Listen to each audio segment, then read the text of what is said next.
as tech savvy as I could or should be. But I've got a great interview for you tonight. I was talking to Dan Gileppa.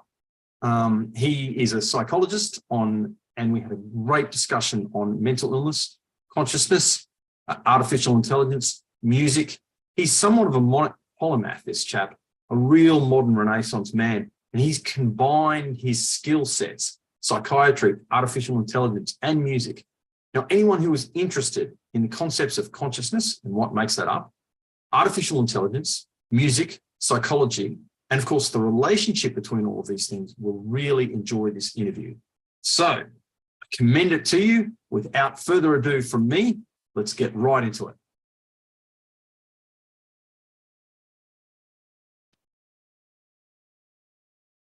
I'll get you to explain your background, your interests, and your qualifications. And please, don't be too modest. Okay. So I'm a psychiatrist working in Cairns at the moment, mostly in the public sector, a little bit of private work. And I also work as the one of the assistant clinical directors for the local service. I've been a musician for a long time now, and have played in various bands around the place at the moment with Polymath, as well as with a couple of cover bands around the place as well. And I have a bit of an interest in AI as well, artificial intelligence. I'm definitely not an expert. I have a bit of a programming background, but I'm not an expert in the matter. And I should a disclaimer as well that any of the views obviously that I express are not reflective of the views of my employers or the College of Psychiatry, but I do uphold the principles of the college. Absolutely. But mate, that's some of the that's one of the geekiest pedigree I think I've so this is going to be a proper nerd fest. I can feel it. Excellent. We're nerding up right away. So look, let's start off on an easy question. I'm gonna ease onto you. Go easy on you. Thank you. How much of what we classify as mental illness is linked to material cause, where the scientific process can point to damage or the presence of a pathogen or something like that, and how much of it is a crisis of meaning? Really good question. Very good question. And I did see as well your interview with Professor Andrew Scull, and that was I have to say on many points I do agree with him. The bottom line is it's really hard to know for certain, and there are some people who think that mental illness is chiefly biological and some who think that it's chiefly psychological, but and look, I don't have all the answers, been working in the field for about 15 years or so I'm still developing my own understanding in some ways, but essentially it's a bit of an unsatisfying answer. It's both. It seems to be both, at least.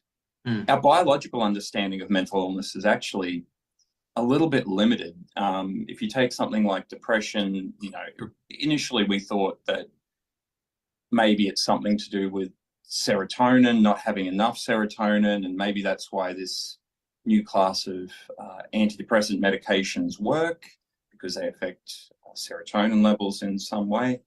And then we found, as our understanding of the biology progressed, we found that, actually it's not to do with serotonin levels. Maybe it's to do with the effect of antidepressant medications on the serotonin receptors. Maybe it's some sort of secondary effect. And we thought that particularly because the experience is that it can take some weeks for antidepressant medications to work. And so that's where that thinking came from, as well as some, functional MRI studies. But ultimately, in the last couple of years, there's been a reappraisal of a lot of that evidence, and a lot of new evidence has come out. And it shows that actually we don't really understand how a lot of these medications in particular work. We know that they do work, and look, for some conditions like, say, schizophrenia or certain types of bipolar disorder, the medications are, you can demonstrate the areas of the brain in which there are dysfunction, and you can see how the medications will work. And medications for those conditions do tend to, have more of an effect. But for conditions like anxiety, depression, PTSD, our medications work, but not all the time. And very often it is, as you say, either a problem of lack of social connection, or a problem of lack of meaningful activity or meaning in life that leads to, or some sort of existential threat that leads to possibly some secondary biological changes. But yeah, we're just really not sure. So psychiatry for a long time has been in the absence, given that it is so difficult. And I mean, to take it back a step, if you think about trying to study the brain and study all of the neuronal connections, billions, trillions of connections. It's the most complex thing in the known universe we're talking about here. And it really is, except for maybe some of the large language models of artificial intelligence. It's let's get on to that. So it is just so complicated. So it's like trying to find where are the responsible grains of sand in a sandstorm. It can be incredibly, and so I don't, it's just really difficult to know, I guess, and really difficult to establish what is the biological basis. And all we can really do is say, well, these things work for this set of people, this amount of the time, and psychological measures work. And the interesting thing is psychological therapies, we're finding more and more that they actually work for conditions we previously thought they wouldn't do much for, such as schizophrenia and even bipolar affective disorder. Really? Yeah, which is interesting. Some forms of, for example, CBT or motivational interviewing can really make a big difference. And now that might be a primary difference, so it makes a difference to the condition itself, or makes a difference to, say, the person's willingness to accept medication, and maybe the person's willingness to change things they're doing in terms of, say, methamphetamine use or different lifestyle situations. So it's addressing. So what I'm hearing there is that would be assisting with addressing comorbidities and other things that okay. And helping the person as well to, there are insight-oriented therapies that help the person to understand their condition. The traditional way was just you put the person who is unwell in the institution. You give them medications. You don't talk to them about their condition, because delusions by definition are fixed and unshakable. So, and talking with them is not going to make their voices go away. And so why, just give them, food, make some small talk, and make them comfortable during their stay. But, now they really are, we really have found that there are some therapies that can help in that, for that population. And see, that's unusual. You wouldn't expect that kind of stuff would assist with that, but that's kind of interesting. So what do you think the link between, well, I suppose I should ask first, I was going to ask about the relationship between biology and consciousness. So that is to say the brain and consciousness, because they're not the same thing. But first I'll get you to define consciousness as much as you understand it, even if you just end up in a descriptive term rather than a definitive term. And I'm sorry, you are a smart guy. Okay, you are a smart guy and you're highly qualified. So I'm not about beating you around the head like this, okay? Well, thank you. You're unfortunately, actually, I was thinking about this the other day, and that's probably one of the first things when artificial general intelligence does arrive. I think that might be the first thing that I ask it. What is consciousness? Yeah. In a strictly medical sense, I mean, consciousness, and this is, if somebody is, conscious or unconscious, sorry. And so that's kind of consciousness in a medical sense. Is the person awake? Are they responding to stimuli? Are they, making sense? But in that way, I mean, an insect is potentially conscious, you know.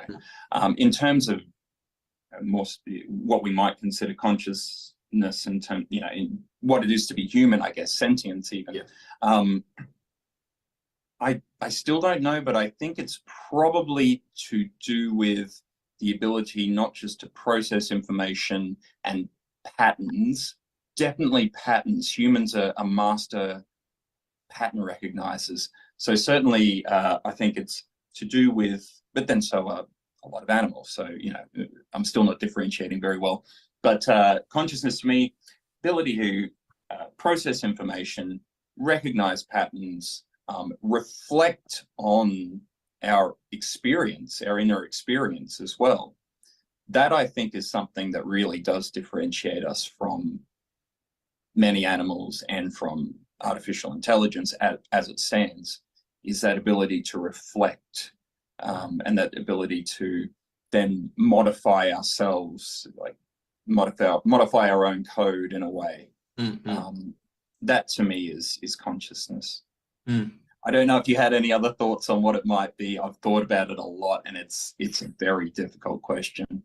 Yeah, of course. And look, it's, you know, something that people get PhDs for, you know, and answering that question. So a bit of me did actually feel bad asking you, but like we kind of needed to, you know, set that, because we're going to be, you know, we're going to be discussing, you know, what these things mean. And ironically, I think the fact that we can talk about human mental illness and, you know, even concepts like madness and insanity, you couldn't do that with an unconscious being. And I don't think you'll ever be able to with artificial intelligence either. Like something that's an AI would never be able to go mad. You'd never be able to say, well, that AI is mad. You know what I mean?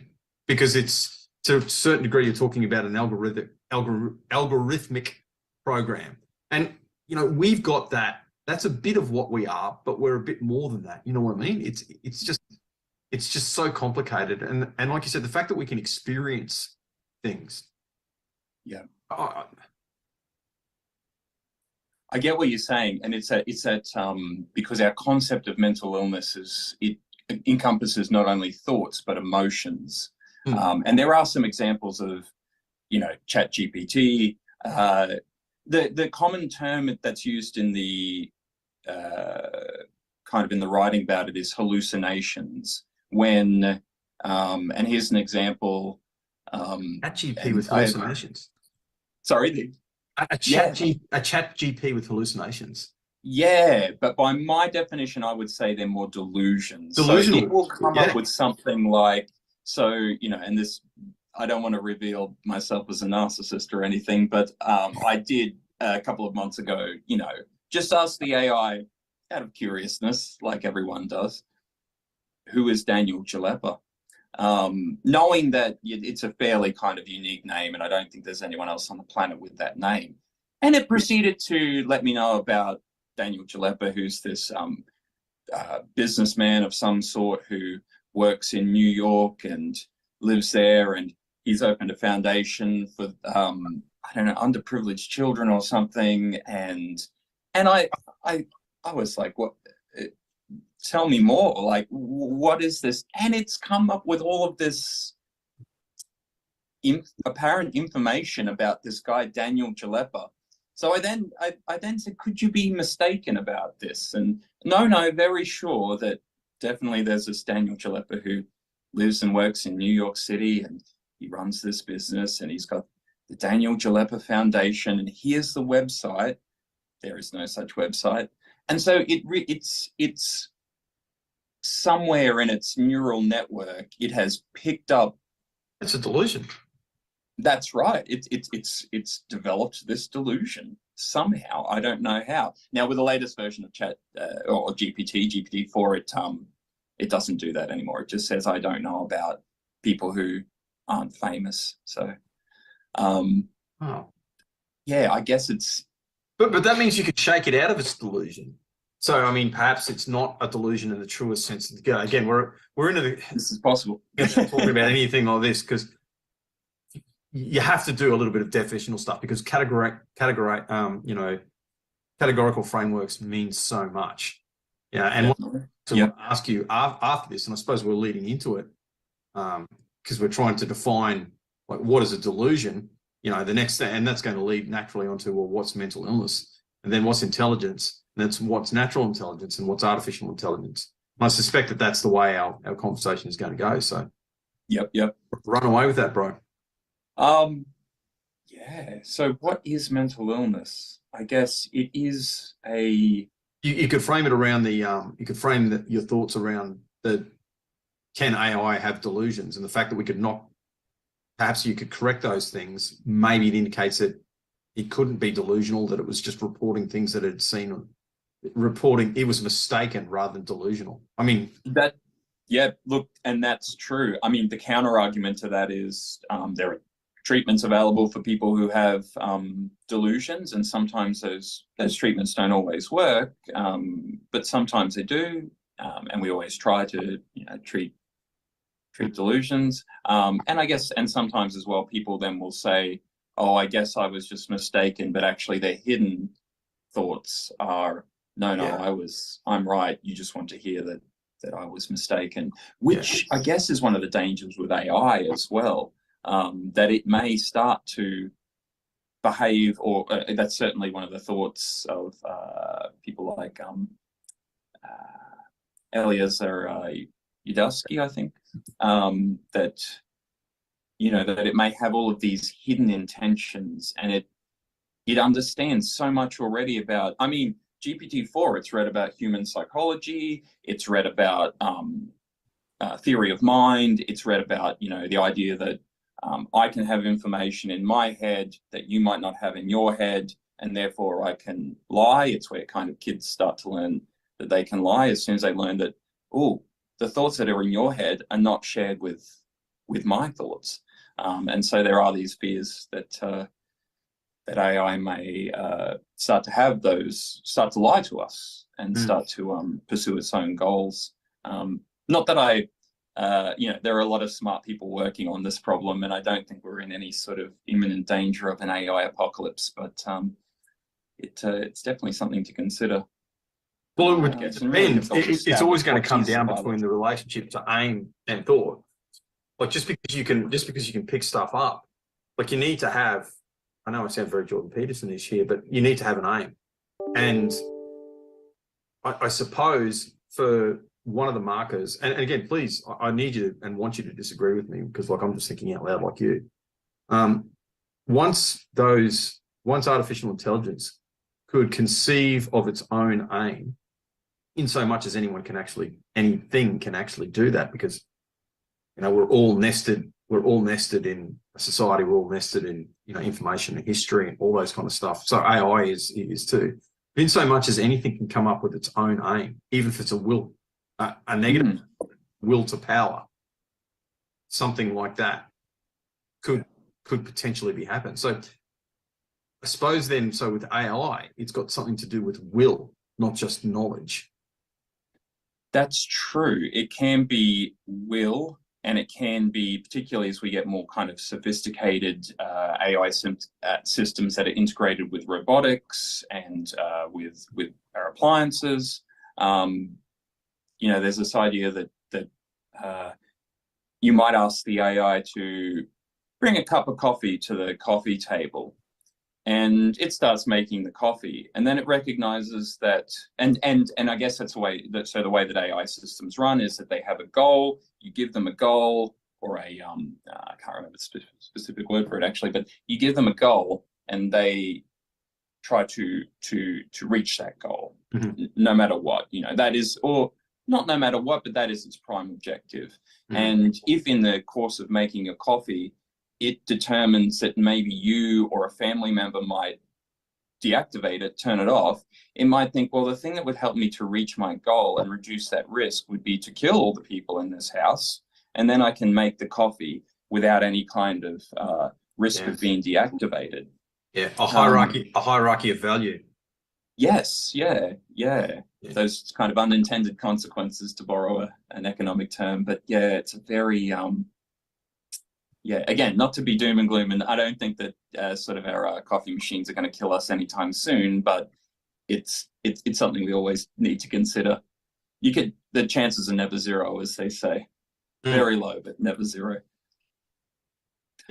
So, all right. Well, can we talk about then what is mental illness, and can we ask that categorical framework? Yeah, I guess the kind of cold definition is it's a disturbance of thoughts and feelings and behavior that is out of keeping with the person's culture or subculture, and which causes what they call clinically significant either distress to the person or, and more commonly and usually secondary to the distress to the person, causes problems with their ability to function in their work roles, their social roles, that kind of thing. And so it's something that, and I know historically, psychiatry has been used as a bit of a tool to quell dissidents and to take out, contain embarrassing members of our family, someone who might be kind of have a big problem with drugs or alcohol, or somebody who might behave in a way that's contrary to societal norms of the time. Yeah, we don't talk about Bruno, to quote the song. Yeah, that's right. That's right. And it's, and I guess, even kind of during the Cold War, the Soviets had this thing called slowly progressing schizophrenia, which they labeled people with, anyone who was a dissident. I mean, the argument could be made kind of in a very crude sense that you'd have to be mad to, oppose Exactly. the You're living in heaven, buddy. Soviet You're living in Russia. heaven. It doesn't get better than this. You got everyone taking care of everything you need. We're thinking for you. We're acting for you. We're sorting everything out. If you don't like this, you're stuck raving. That's right. How could you not? Yeah. Well, mate, this is an offer you can't refuse, really. And so, and that was a gross misuse of psychiatric diagnosis. And we saw. So anyhow, in response to that, there was, I guess, society, and by extension, psychiatry, has changed the way that it operates. And now, really, it's more to do with what the person. It's very recovery focused now. What does the person want? What does the person who is suffering from the condition should be in charge of the direction of treatment? Now, it's slightly unfair because they're not experts on the matter, but that's why there are experts around and expert information more than ever on the internet, good and bad, to help to guide people to make those decisions. Obviously, in some situations, like if somebody is, what we would say floridly psychotic, so they're completely out of touch with reality, which is quite, relatively uncommon thing, quite a rare thing in the scheme of things. But if they're completely out of touch with reality, and they are doing things that are dangerous to themselves and others and have no really, I guess, recognition or acknowledgement of their deficits, then there you have to step in. And there are legal frameworks to be able to step in those situations and make treatment decisions for a person until they're well enough to make their own treatment decisions. And, there are mechanisms, days gone by, it would just be the doctor reckons you need to be in hospital,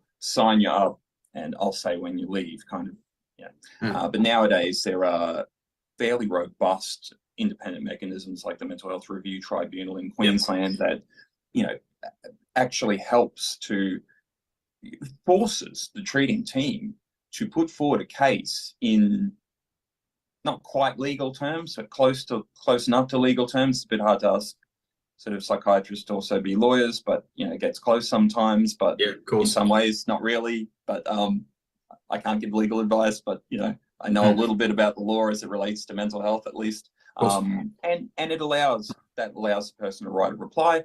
It allows the person to challenge what the treating team is saying in a forum where there are independent people who have the power to remove treatment authorities and remove the Mental Health Act from, provision from applying. And look, some of those treatments too are, they're pretty invasive. I know a little bit about it through my former job. I was in the police for 30 years, so I've done more than one examination order, and so I know a little bit about that. And I'm very good friends with Ange Evans. So Yeah.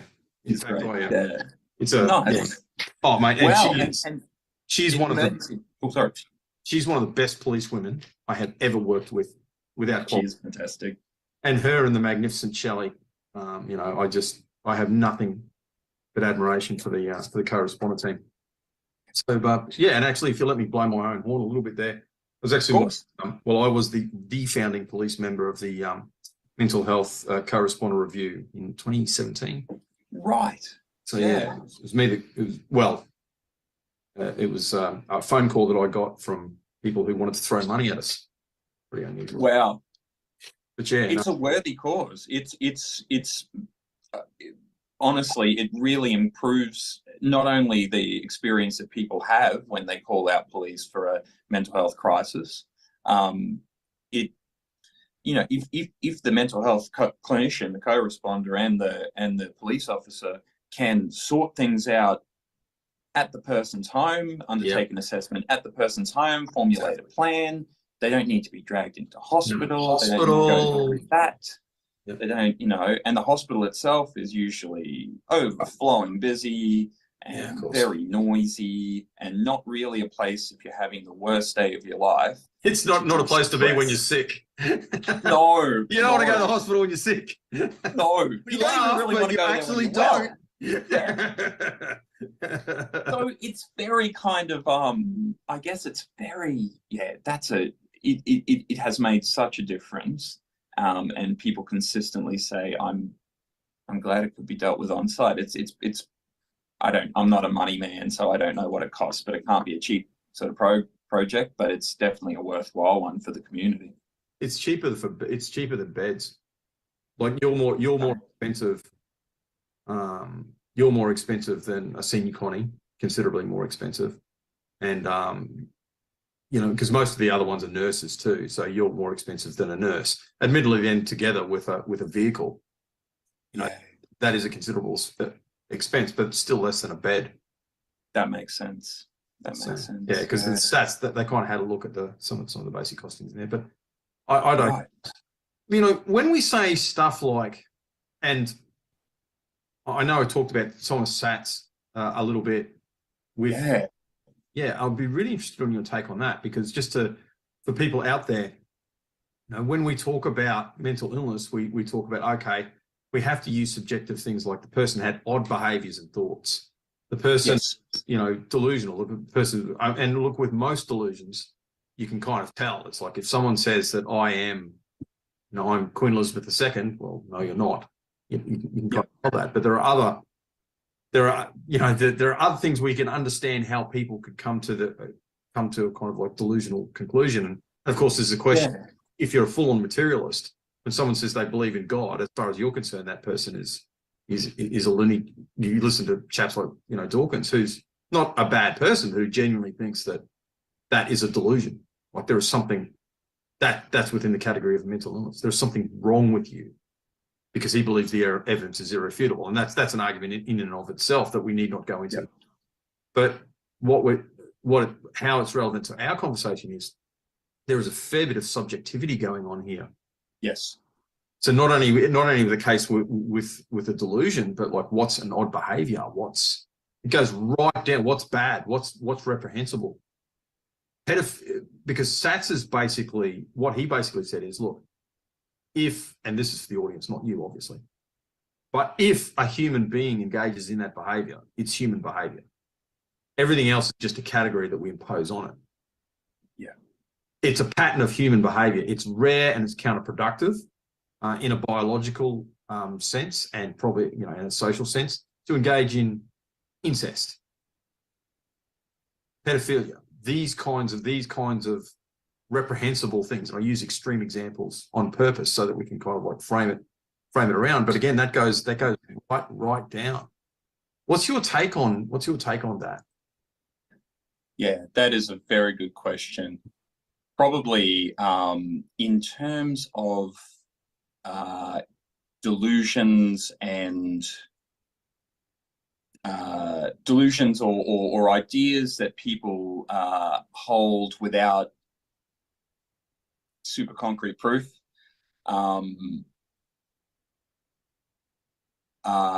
that a lot of people would say those are not, I don't think that's true, or I can see no evidence of that. It really depends. And that's why there is that, I think I may have mentioned before, the clause about how a delusion must be outside of the person's either culture or subculture.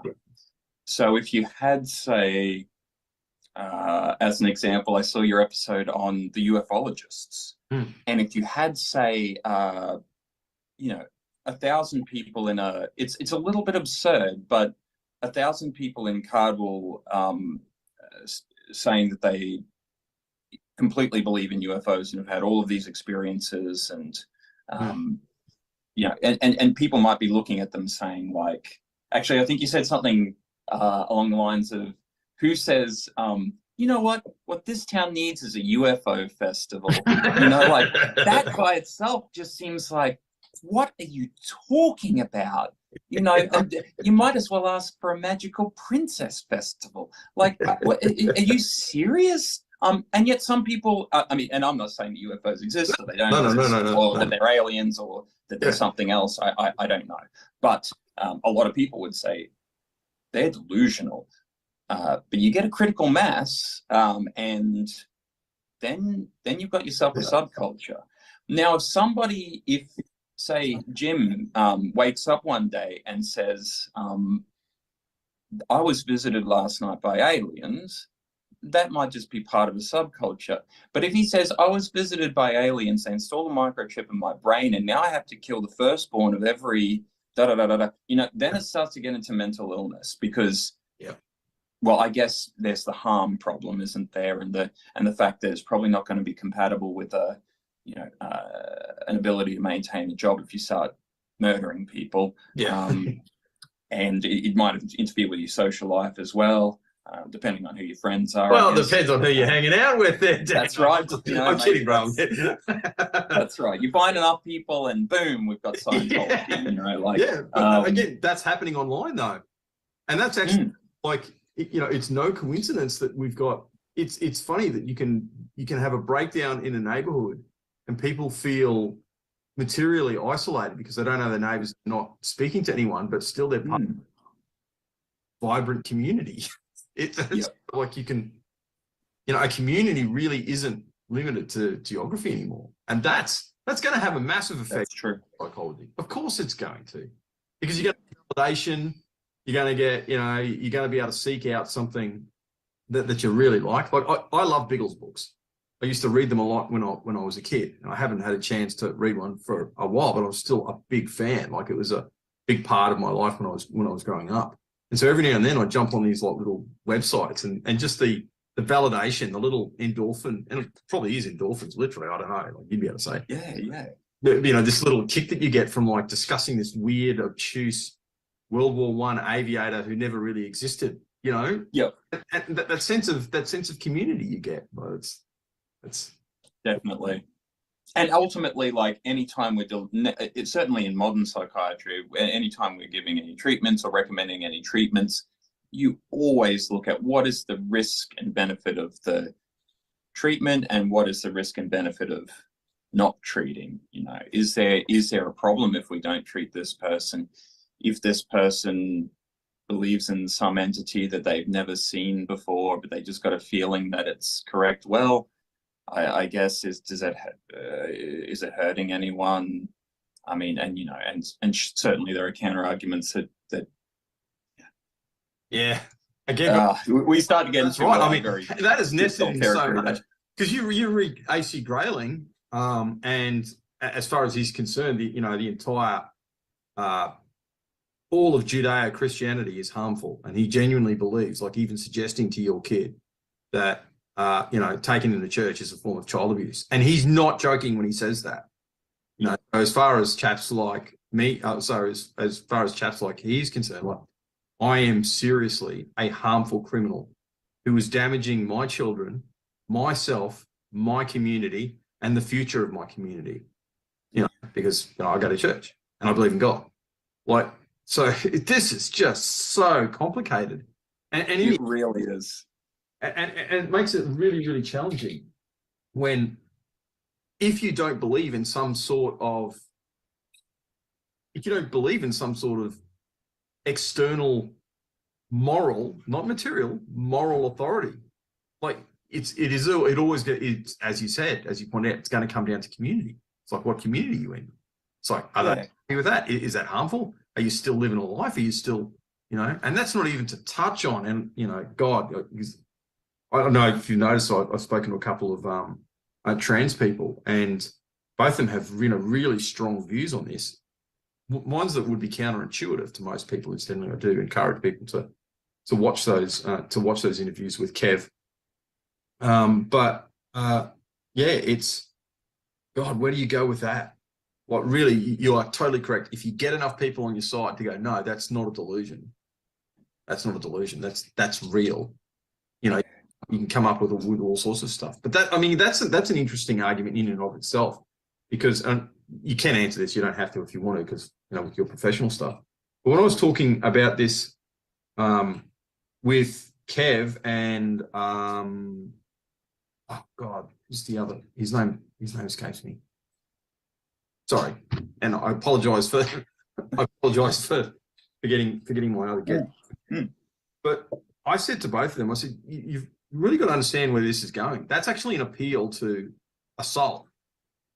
So we've got all these people who are fundamentally materialists saying, no, there's a human essence called, they might want to use consciousness or some sort of word like that.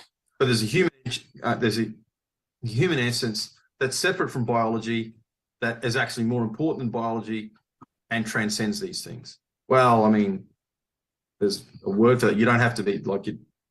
The Hindus have a concept of soul. The Buddhists have a concept of soul. It's in every major religion. That's the soul. We're discussing souls. So one of the good things about that entire movement that I really like is the fact that now people are seriously discussing souls. They're seriously, they're taking this seriously, and it's really being looked at in a materialist scientific sense, in so much as you can measure these things materially and scientifically, and you can't, because it's the wrong tool. It's not that science is bad or wrong or anything. It's not. Of course, it's the most powerful tool that we have. But there's some things that are outside the ambit of science, I think, and human experience is one of them. And that's what makes your job so tough, because really you're dealing with phenomenology in a certain sense.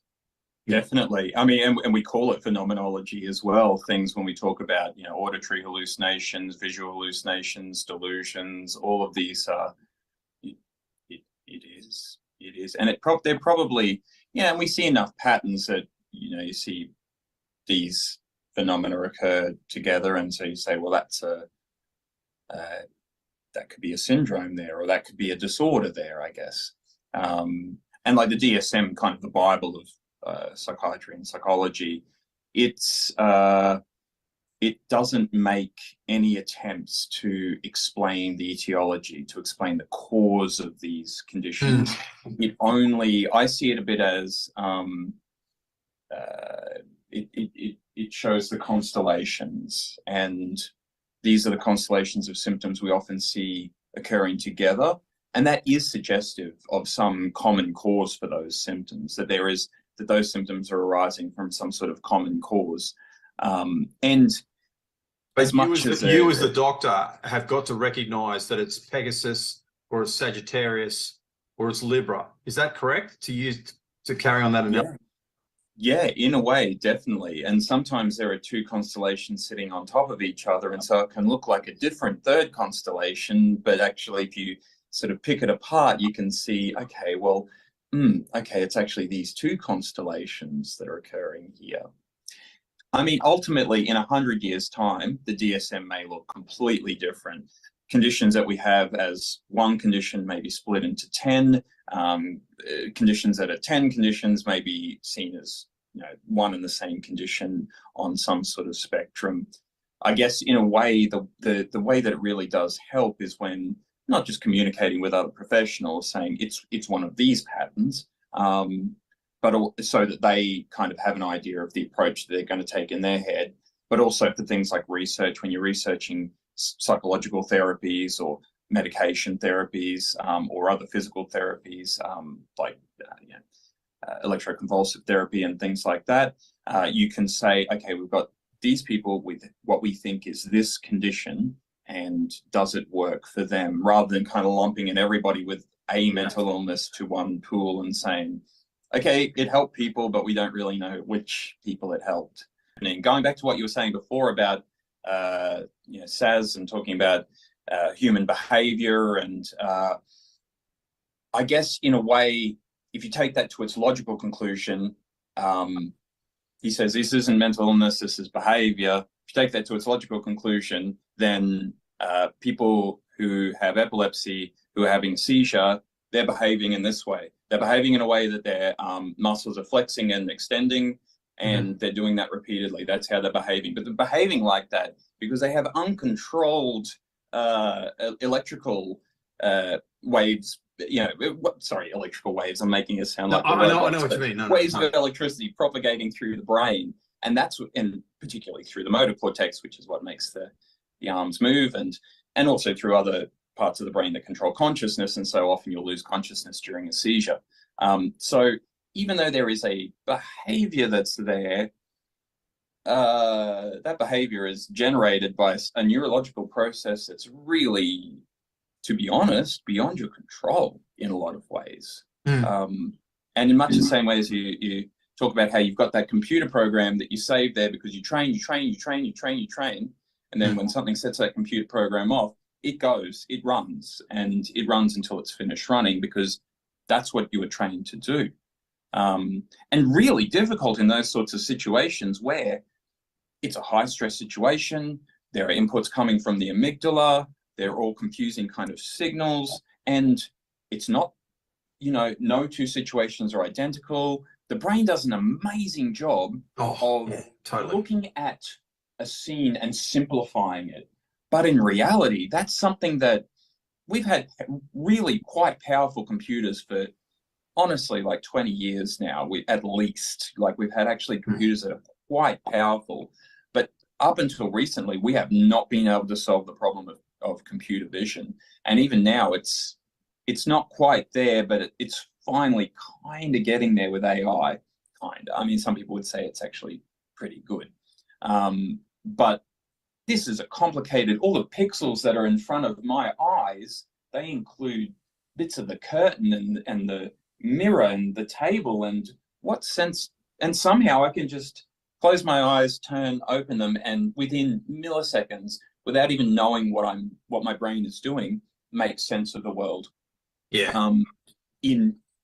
But the risk, I guess, is that because it's happening so quickly, we may be prone to sort of illusions, or we may be prone to our mind seeing things that maybe our eyes didn't see, because somewhere in between the eyes and all of the neural circuits, the visual cortex, as well as all of the neural circuits that are involved in interpreting that image, somewhere in between something else gets inserted.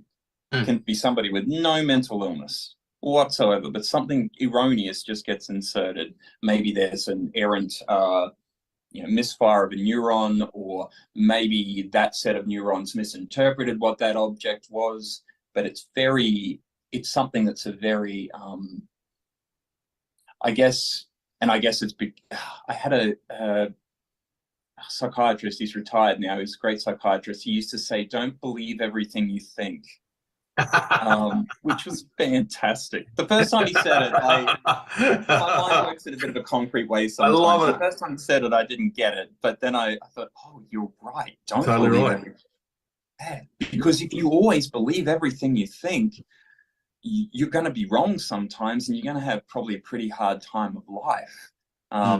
So, to always be open-minded. Actually, and you were talking as well on the UFO episode about being very open-minded about those sorts of things. Which you must, and particularly in what you're doing in terms of interviewing people, you must be very, cognitively flexible in that way, I guess. But it's sort of like because I think what happens with that is, like, really quickly to kind of like go on that. I've been in dangerous situations where I didn't perceive something, and my partner is like, "This is wrong, and they've like literally kind of like saved saved us from Wow. Yeah. And I'm like, what, you saw something that I didn't see. What did you see? This person is like articulated. I didn't actually see anything. There's just something wrong about that. And later, without going into the precise detail, we were talking to the offender, and he said, "Yeah, I'd actually planned to kill both of you. I had a knife in that. I did this, and like ran through. This person had planned to like attack us." Wow. And my partner, and like, I'm like, wow, yeah. I'm a high trust, like, you know, take it as it comes kind of person. Whereas my friend was very, thank God, my partner on that day was really instinctual, just went, no, this is wrong. This is wrong. This is so wrong. And I'm like, dude, you're kind of paranoid. It's like, no, the feeling of that person was so strong, they don't pull us out of there. And it probably saved us from either serious, or I'd suggest that other person would have probably ended up being, well, they might have got one of us first, but like, you know, we got Glocks. Like, you know, I know this way. It does. We got Glocks. But like, yeah, like it kind of like it was totally, that person had, I don't think extrasensory perception in the truest sense of the word, but that person was subconsciously perceiving something. Yes. The amygdala, the lizard brain was going, no, absolutely not. And you think it kind of has to be like that, because the world is literally too complicated for us to perceive. You cannot take information in and process it. So you're going to need signposts. You're going to need symbols. You know, you're going to need, it's like, you're going to need that cognitive bias. And I suppose that's what, you know, sometimes it's really good and sometimes it's really bad. That's why things like prejudices exist. So if you if you see someone in a blue uniform carrying a firearm, you're going to have a certain opinion about that person. It's like, well, they hold an office. They're probably going to be this type of person. They're probably going to be something like that. And it might not be completely accurate, but that's what you need to do to be able to get through in the world, because you're not going to be able to talk to every single, figure, oh, is this a competent and capable and good police officer? Are they not? Like, is this person corrupt? Very rare occasions. Is it? You can't do that. It's too complicated. Yep. It's too much. It's too hard. You have to work on these. You have to have a certain amount of cognitive bias.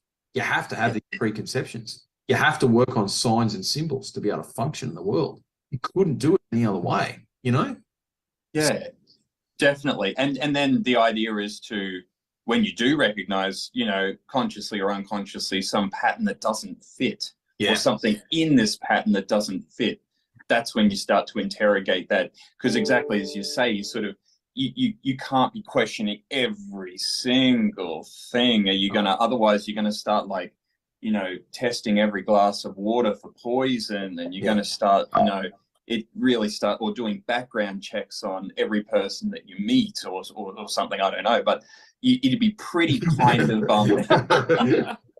and again, acceptable in certain it's consistent with so definitely. And I'd say, like, when you're talking about your partner in that situation, it was good that you had both in that, and that's, I guess, also why, like, having a spectrum of people who are more, I don't know, it's this is really oversimplifying it, but sort of concrete versus abstract, or people who are a bit more attuned to, or a bit more sensitive to threats. Obviously, if you had a team full of people who are sensitive to threats, you wouldn't go into anyone's house ever. No. You wouldn't get anything done, because you'd be like, well, there's threats outside.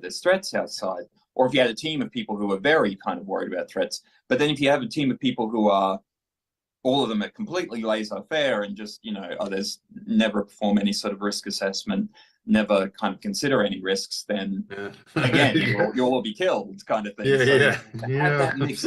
And where does that balance sit? I don't know. And where does, even as you were saying before, things about, this is a situation in which you might draw your weapon, that would be really difficult, because what about all the edge cases, which I would say, like, are pretty common? Like, there'd be a lot of edge cases. And it's sort of one of those things, a bit like some areas of psychiatry where, like, you cannot, there's just no right answer, no. There just is no right answer. It's like carrying firearms, performing ECT, like, yeah, ECT, electroshock therapy Yeah, is needed and life-saving for some people, a very particular kind of Yep. conditions, but it has a horrible history of being terribly misused. Not intentionally, I think, but it does have a history of that. And so it's that kind of, there's always going to be people for and against and saying you should go harder or you should go less hard, or it's a very kind of difficult. It's so, and look, and on that, like I think in my former professional career, generally speaking, I think I was better than not, and I hope that most of my colleagues and the people I dealt with, both as victims and offenders, and everywhere in between, would validate that. But I made some terrible mistakes. Like I'm quite sure that there are that yeah, well, I don't want shouldn't say too, but like how do you, like I've walked through the terrible mistakes that I've made that have caused massive damage to people's lives, again without going into specifics. I'd imagine like you carry a heavier burden than I did in the police. What do you do? Like, you know, and there must have been times where you look back on jobs and go, oh man, I kind of stuffed that up. Like, you know, how do you self-care? How do you get through that? Because that's such a heavy burden. Yeah, good question. We've got a I guess at the time I always try to make the decision that I think is the right one for that, you know, for that place, for that person, for that time. And I try to, I guess it's in psychiatry, I kind of have the, I guess, luxury of being able to sit down, sit back and think, okay, if I don't know what to do straight away, I need to sit down, have a read, have a think, talk with my colleagues, and sort of, you know, but despite doing everything that you think is right and is the way to do something and is the way to help the person, for example, you do sometimes get bad outcomes. And I guess that's where we have professional supervision. So like at least once a month I sit down with other psychiatrists and we talk in a, you know, a confidential space about these sorts of things. And we talk through, like, you know, I don't know, you know, because sometimes it'll be you're still seeing somebody and you don't really know if it's going well. You're not really that sure if it's going well. And sometimes it seems sometimes it's obvious if it's going well or if it's not going well. But sometimes it's not that obvious. And sometimes, you know, things will get worse before they get better, or they will get better before they get worse and then better and then worse and then better, you know. So it's sometimes really hard to even know, have I even... I mean, like, I guess like a lot of people, I do, you know, have a bit of the old imposter syndrome, and also sometimes sit in the evening and think, oh, geez, I shouldn't have said that. Oh, geez, why did I do that? Why did I say that? But I guess it's all part of growing. I think of a lot of the self-destructive people that I knew in the police. Some of them, incidentally, in uniform. You know, some poor coppers that were just that burnout and nihilistic. I knew so many. I can think of so many examples off the top of my head where people were literally punishing themselves, whether they've done something, you know, bad, and they deserved punishment. So they were constantly putting themselves in positions where their life was getting worse and worse and worse, and they knew, and they were doing it on purpose. That's what they wanted. Like, it's just how you can't bring someone back from that. And you can give them the lithium, you can give them this, you know, you can give them the everything else, you know, you can give them the, but unless that person sort of like goes, you know what, they got to, I mean, ultimately it's actually religious. They've actually got to forgive themselves. They've got to forgive themselves. You know what, I'm going to cut you a break this time. You're only human. I'm going to go easy on you. Treat you like a person that is worthy of forgiveness. And the person does that with themselves. There's nothing you can do. Like, oh God, just I guess particularly things like the police force, where people go into it because A, they want to help people, and B, because they're good at, recognizing and following procedures. Those people are probably going to be more prone when there's a bad outcome to maybe blame themselves, or to think like, absolutely, that's the whole reason I got into this, and I can't even do that. Because they're duty types, and it's the self-image. So if they go Makes sense, up, like, because I was a peer support officer for a little while, and like everybody, you go in thinking, seeing all the dead bodies and the human trauma and blah blah blah, and it affects you. And yeah, it does. Like everybody has different resilience levels with that. Like, and just how resilient you are. Like sooner or later, you're going to go to too many dead bodies. But that's actually not that's not the thing that burns out coppers and stuffs them up. What stuffs them up is when they go, and I'm pretty sure, because I did read, so like I'm not familiar with all the literature, but I do remember specifically reading some literature about this. And what it is a cop will go to a situation, they'll stuff something up, or they'll feel that they stuffed something up, or they did everything right and the outcome was bad, or there was some sort of bad outcome there.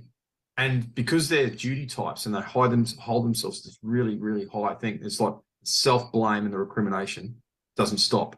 And that's the PTSD, because they've done something wrong and they just cannot stop playing that over in their heads.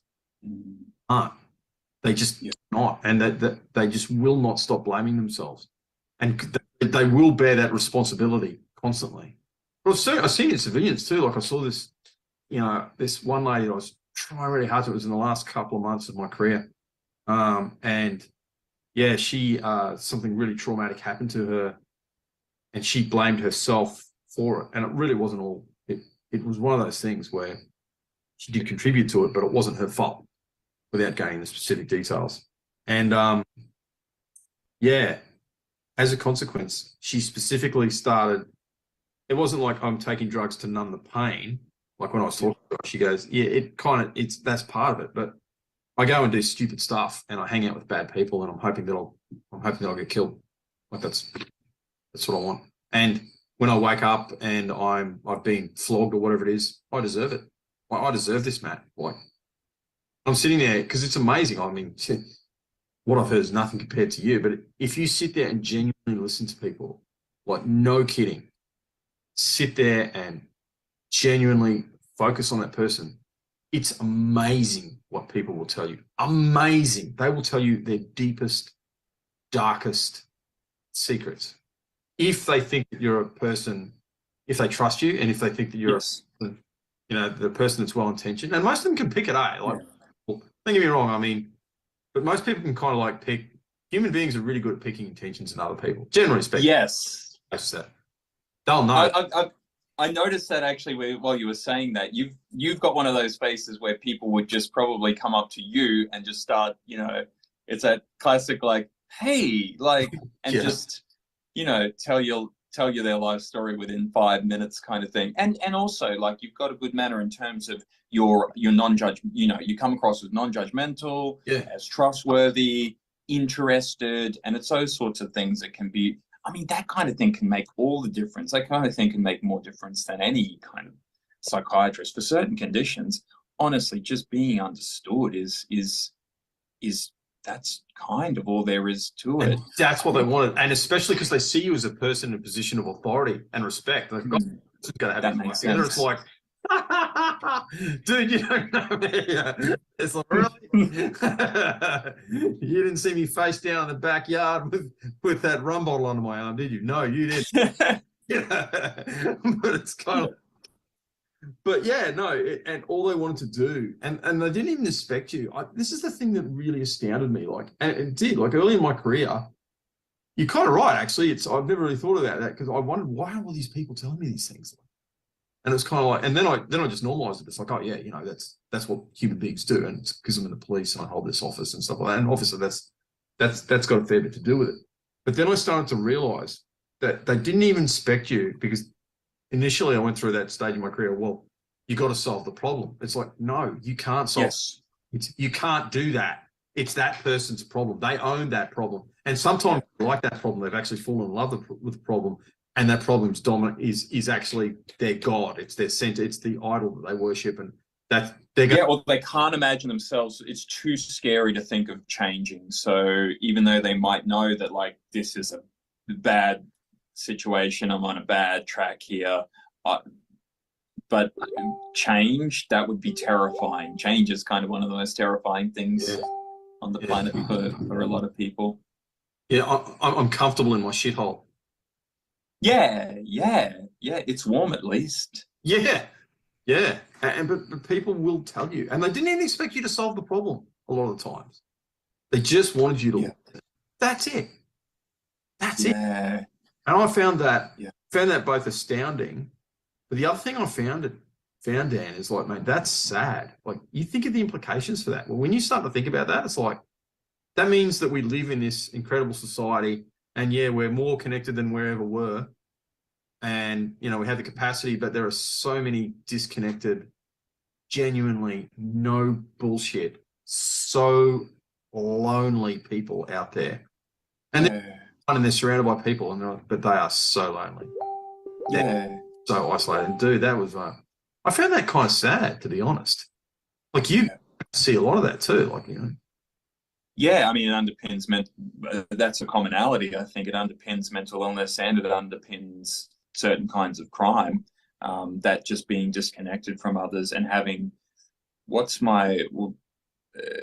conform to society's rules. Sorry, what did society do for me? I'm not too sure. I can't. I have no buy-in. I've got nothing. Society already kind of doesn't really think much of me, and doesn't really seem to be offering me much. Why would I be interested in conforming, and how can I be expected to be happy or calm about this situation when everybody else seems to be a piece of the puzzle and I'm like an extra printed piece from maybe another puzzle, it feels like. That kind of thing. Yeah, and you kind of like, you can understand you can understand why. Sorry, we've been talking for so long with you. Also, I should have had the water. No. But you can understand why, you lucky devil. Yeah, with your beer. You can understand why. Oh, it's water. Sometimes you just. It's water here. Beer's over there, yeah. But like, I can understand too why, and I don't approve, and you'd always try and, you know, talk people out of it. That's the wrong, but, you know, try and point out an alternative viewpoint. You can understand why people get nihilistic. Like, even in these great times, and we live in a fantastic society, your needs are taken care of. You got no excuse, in inverted commas, but sometimes you do. I don't approve, but I get it. Like, I get why people get nihilistic. I genuinely do. Like, you know, trying to explain to someone that despite everything that they see and everything they experience, and like, you really are treated like shit. And you kind of like really do actually have a cognitive brain disorder as well from when you were hit in the head or whatever it is. And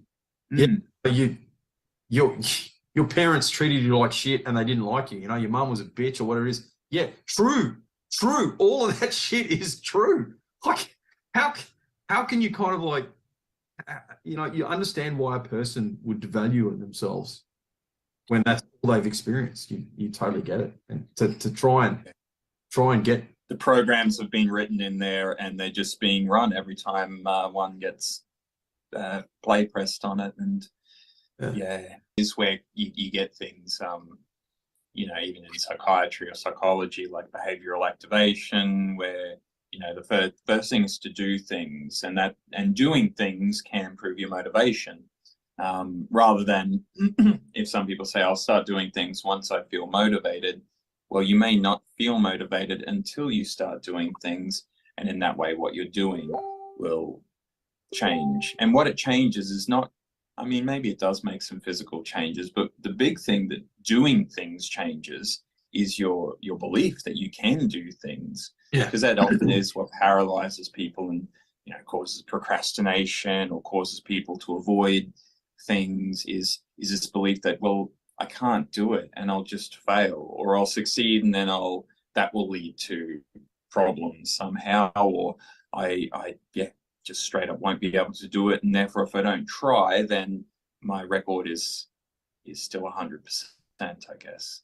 Whereas if I try and fail, then I might somehow, you know, there might be some terrible psychological consequences for me, or so then the doing of the thing is what helps people to believe that they can do the thing in future. Not always. Like everything with a grain of salt and nothing. Yeah, absolutely. Panacea, but with certain qualifications, yeah. But I mean, you see that in great sports players that every now and then they'll throw a match. Right. Yeah. And I hope you enjoyed that chat as much as it was cut off there because we went off on a tangent, and it was a very tangential conversation. You probably noticed that. The conversation actually went for a little over 2 hours, and I really enjoyed it, but I thought I'd break it up. So I promise you all, you will see the end and the other parts of the excellent conversation I had with that incredibly intelligent, erudite, Renaissance man. And so it is coming. I won't deny you the pleasure of that. Thank you so much for tuning in. Thanks for the comments. I know there's a couple of people who have stayed with us to the very end. I hope you enjoyed it as much as I did. If you're new to Northern Vibe, please like, please share, please comment. We're on both Facebook and YouTube. Thank you.